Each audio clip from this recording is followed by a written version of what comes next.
Hello,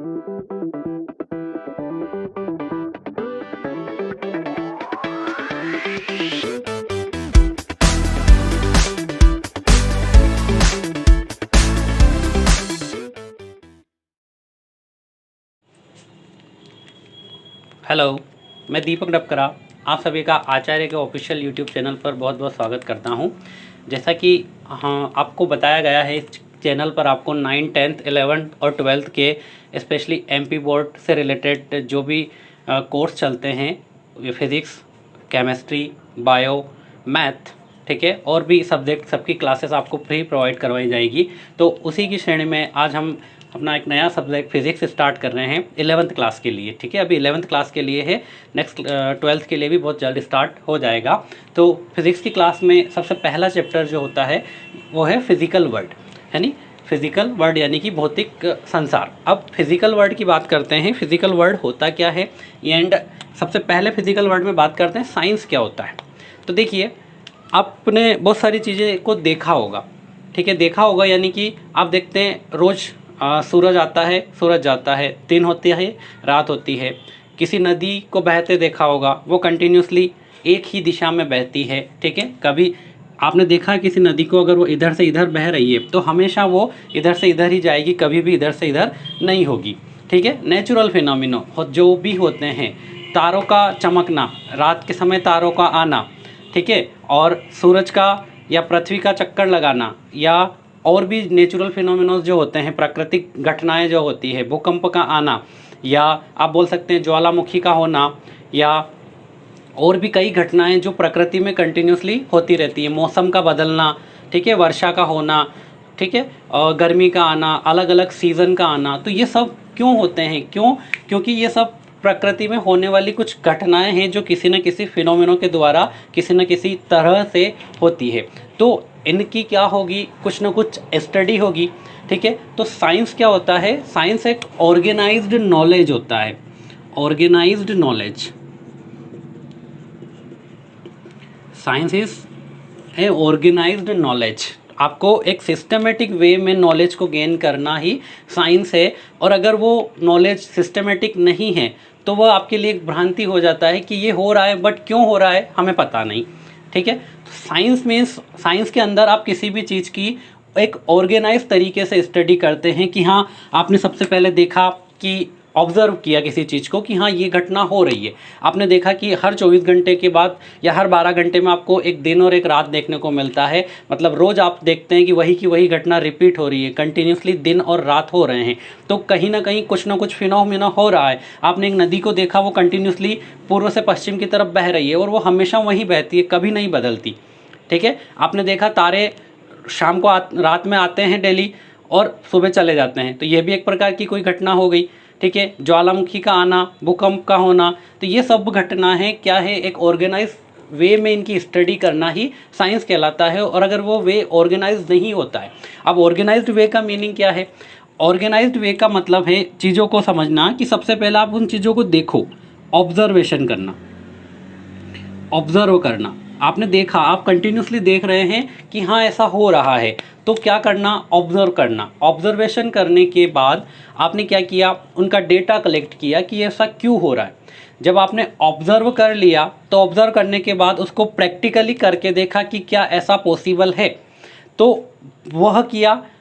वह करने के बाद आप कुछ निष्कर्ष पर पहुंचेंगे। जैसे कि आपने देखा कि नदी का पानी हमेशा एक ही दिशा में बहता है, तो इसका मतलब जहां से वो बह रहा है उसकी हाइट, जिधर की तरफ बह रहा है उसकी हाइट से कुछ ज़्यादा हो सकती है।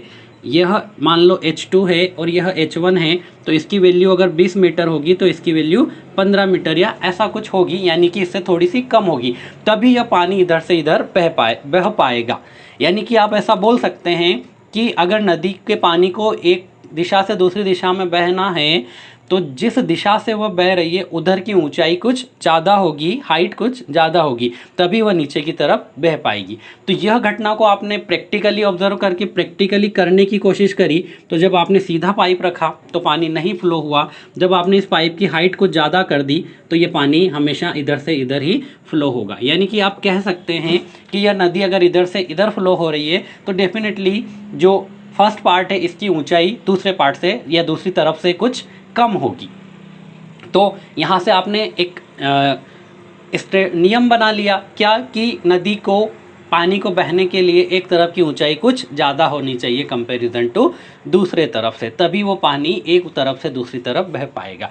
तो उसको बनाकर, नियम को बनाकर आपने क्या एक लॉ बना लिया। तो इस प्रकार से एक सिस्टेमेटिक वे के द्वारा एक लॉ का बनना ऑर्गेनाइज नॉलेज कहलाता है। और यही ऑर्गेनाइज नॉलेज को आप कहते हैं साइंस। मतलब साइंस के अंदर जो भी ज्ञान होता है वह सब एक ऑर्गेनाइज्ड वे में किया गया होता है, ठीक है। और साइंस के अंदर कभी भी कोई भी बिना एक्सपेरिमेंट के बात नहीं होती। हर चीज़ का कुछ ना कुछ एक्सपेरिमेंटली प्रूव होता है। हर आने वाला बंदा उसके कुछ नई चीज़ों को करता है या उससे आगे उस चीज़ को ले जाता है, उसके पीछे नहीं ले जाता, ठीक है। जहाँ तक किसी ने खोज कर रखी है अगला बंदा उससे आगे जाकर उस खोज को उससे आगे की तरफ ले जाता है। साइंस में एक बात और कही जाती है, there is no final theory in science. Science में कभी भी कोई भी थ्योरी, कोई भी नियम फाइनल नहीं होता। आप अगर उस पर कंटिन्यूसली प्रैक्टिस की जाए तो वह कुछ ना कुछ हमेशा आगे बढ़ ही सकता है। तो साइंस में कभी भी कोई भी थ्योरी फाइनल नहीं हो सकती। कोई भी यह नहीं कह सकता है कि यह थ्योरी फाइनल होगी। उसमें अगर और एक्सपेरिमेंट किए जाए और कुछ किया जाए तो वो थ्योरी भी चेंज हो सकती है या बदल सकती है। तो साइंस में कभी भी कोई भी थ्योरी जो होती है, कोई भी नियम होते हैं, वो फाइनल नहीं हो सकते हैं। उनमें कुछ ना कुछ चेंजेस पॉसिबल है अगर किया जाए तो। कुछ नए एक्सपेरिमेंट के द्वारा, कुछ नए एक्सपेरिमेंट को कर करके आप नियम को बदल भी सकते हैं अगर रिजल्ट कंटिन्यूसली चेंज आने लगे तो, ठीक है। नेक्स्ट बात करते हैं फिजिक्स की। जो अपन पढ़ रहे हैं फिजिक्स की, उसके अंदर क्या होता है, ठीक है। तो देखिए फिजिक्स की बात होती है तो physics is study of nature. प्रकृति की स्टडी करना फिजिक्स है। और बोल सकते हैं it's laws and rules. Physics is a study of nature. प्रकृति की स्टडी करना, प्रकृति का अध्ययन करना फिजिक्स है। और प्रकृति के अध्ययन या उसके नियमों का, ठीक है, लॉज और रूल्स का अध्ययन करना ही क्या कहलाता है, फिजिक्स कहलाता है। यानी कि फिजिक्स के अंदर आप जनरली जो भी अध्ययन करते हैं, स्टडी करते हैं, वो सब क्या होता है, प्रकृति के नियमों का अध्ययन होता है, प्राकृतिक चीज़ों का अध्ययन होता है। जैसा कि मैंने आपको बताया था कि दिन रात का होना एक साइंस की घटना है, बट साइंस का एक पार्ट फिजिक्स होता है। साइंस के अंदर ऐसे बहुत सारे पार्ट है, ठीक है। जैसे आप ह्यूमन बॉडी की स्टडी करते हैं तो बायोलॉजी बन जाता है। अगर आप मॉलिक्यूल्स वगैरह की स्टडी करते हैं तो वो केमिस्ट्री में चला जाता है। तो इसी प्रकार से अगर आप नेचर के लॉ और इन सब चीज़ों की स्टडी करते हैं जो नेचर या प्रकृति से संबंधित होता है, तो वो सब क्या फिजिक्स के अंदर आता है। यानी कि फिजिक्स की सिंपल सी परिभाषा है कि study of nature and it's law. प्रकृति के अंदर, प्रकृति की स्टडी करना और उसके नियमों को समझना ही फिजिक्स है। अब फिजिक्स के अंदर बहुत सारे, प्रकृति को देखकर आप बहुत सारे प्रकार के नियम्स को देख सकते हैं। जैसा कि आप देखते हैं, मैंने आपको बताया था नदी का बहना, ये भी एक प्राकृतिक घटना है। जितनी भी प्राकृतिक घटनाएं होती है उन सब की स्टडी फिजिक्स के अंदर आती है। चाहे आप किसी चीज़ को पुल कर रहे हैं, पुश कर रहे हैं, धक्का लगाना, ठीक है। प्राकृतिक घटनाओं के अतिरिक्त भी जो सारी चीज़ें होती है जहाँ पर आप एक दूसरे को फोर्स से रिलेटेड चीज़ें हो गई, बल हो गई। अब जैसे कि एक्सेलरेशन की बात करते हैं, त्वरण होता है। अगर आपकी गाड़ी जो है स्पीड में आती है, स्पीड को बढ़ाना, कम करना, ठीक है। तो ये सब घटनाएं जो होती है, गति से संबंधित जितनी भी घटनाएं होती है, इन सब की स्टडी कहाँ की जाती है, फिजिक्स के अंदर की जाती है। तो physics is study of nature और इट्स लॉ।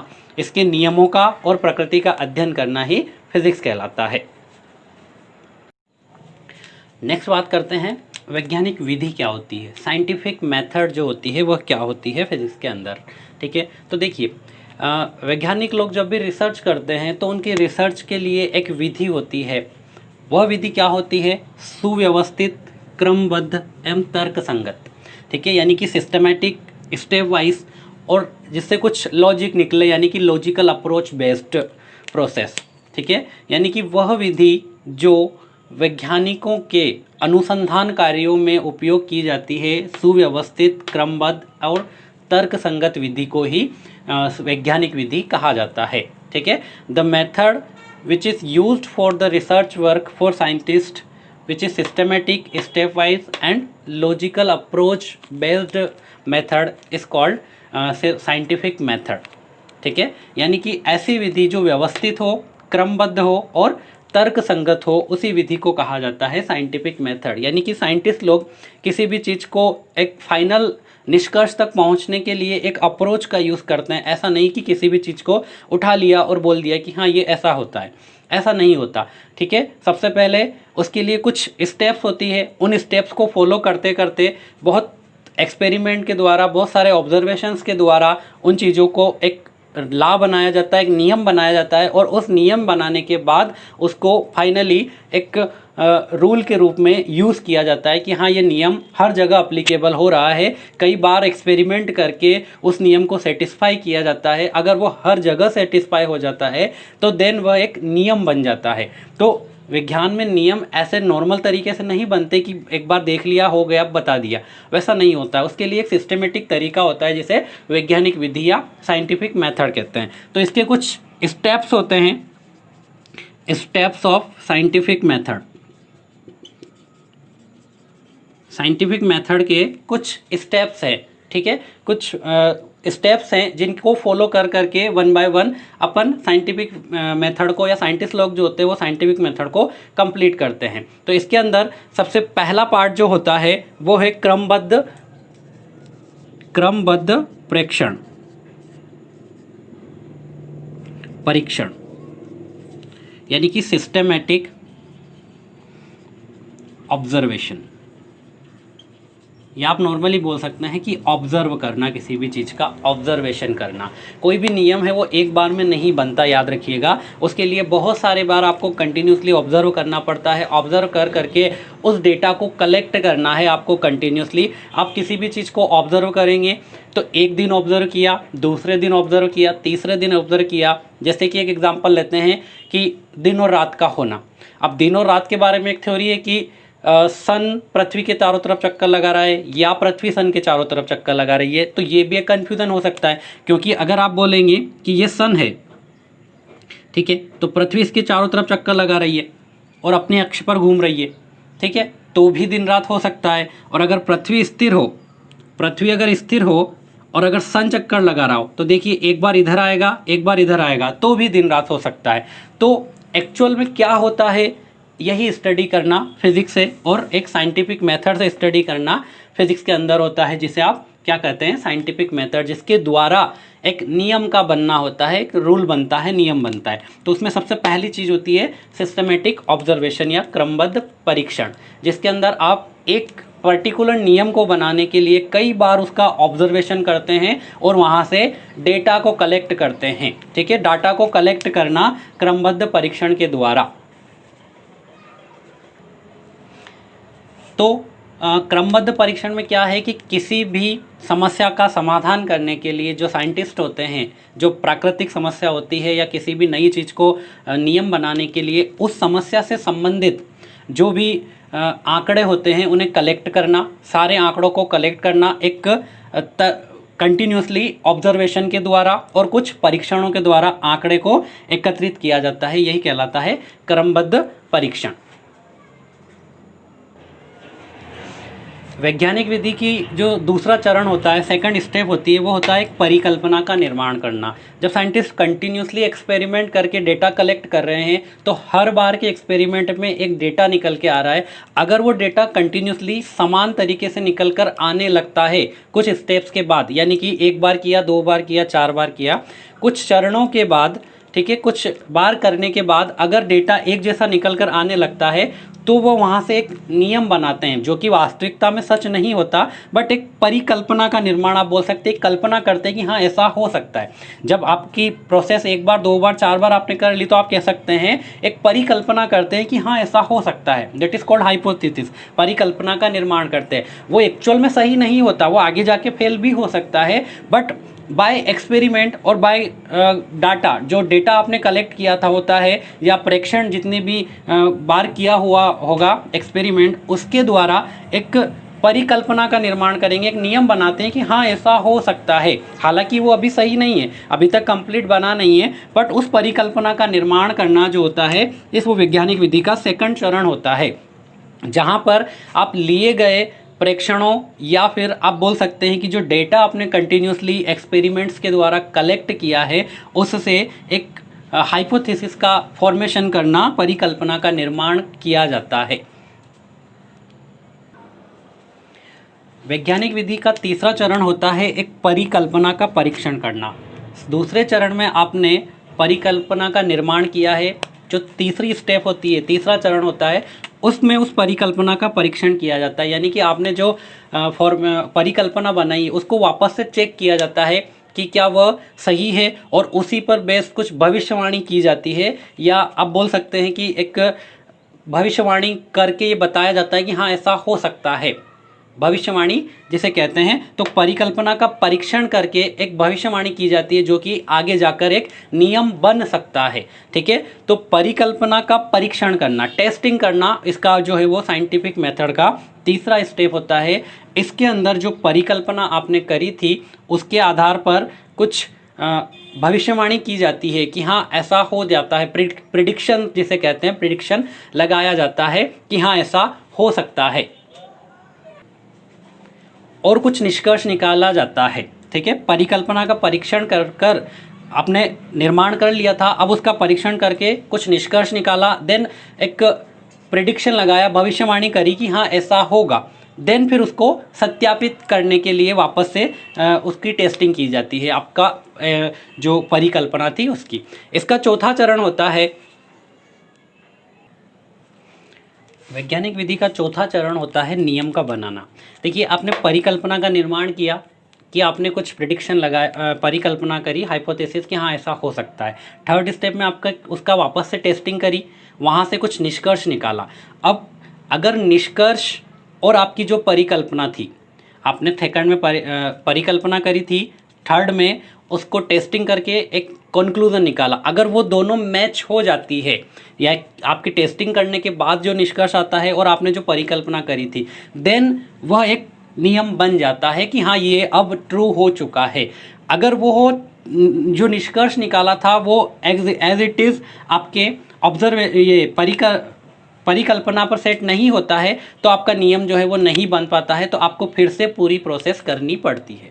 यानी कि नियम को बनाने के लिए जो आपका हाइपोथेसिस था उसको, उसका कंक्लूजन और जो आपने परिकल्पना करी थी, दोनों का मैच होना ज़रूरी है। अगर दोनों मैच हो जाते हैं तो वह आपका एक प्रिंसिपल बन जाता है, वह आपका नियम बन जाता है। तो इस मेथड के द्वारा विज्ञान के अंदर, वैज्ञानिक विधि जिसे कहते हैं, इन स्टेप्स को फॉलो करते हुए कोई भी नियम या लॉ जो है वो बनता है। तो इस प्रकार से पहले ऑब्जर्वेशन के द्वारा एक परिकल्पना का निर्माण, परिकल्पना का परीक्षण और उसके बाद नियम को बनाना, इन स्टेप्स को फॉलो करते हुए विज्ञान के अंदर किसी भी नियम को बनाया जाता है। ठीक है, यह क्वेश्चन ज़्यादा एग्ज़ाम में पूछा जाता है कई बार। ठीक है, तो आप इसको याद रखिएगा और इसके जो डिस्क्राइब मैंने किया है उन चीज़ों को भी नोट कर लीजिएगा। Thank you. इसी प्रकार से आप पूरा कोर्स अगर पढ़ना चाहते हैं, इसका कोई चार्ज ऑफ नहीं है, यहाँ यूट्यूब पर आपको फ्री क्लासेस पूरी मिलेगी। तो इस वीडियो को लाइक कीजिए, अपने सारे दोस्तों को साथ शेयर कीजिए और हमारे चैनल को सब्सक्राइब कीजिए और बेल आइकॉन को प्रेस कीजिए ताकि जब भी कोई नया वीडियो डाला जाए आपको उसका नोटिफिकेशन मिल जाए। Thank you.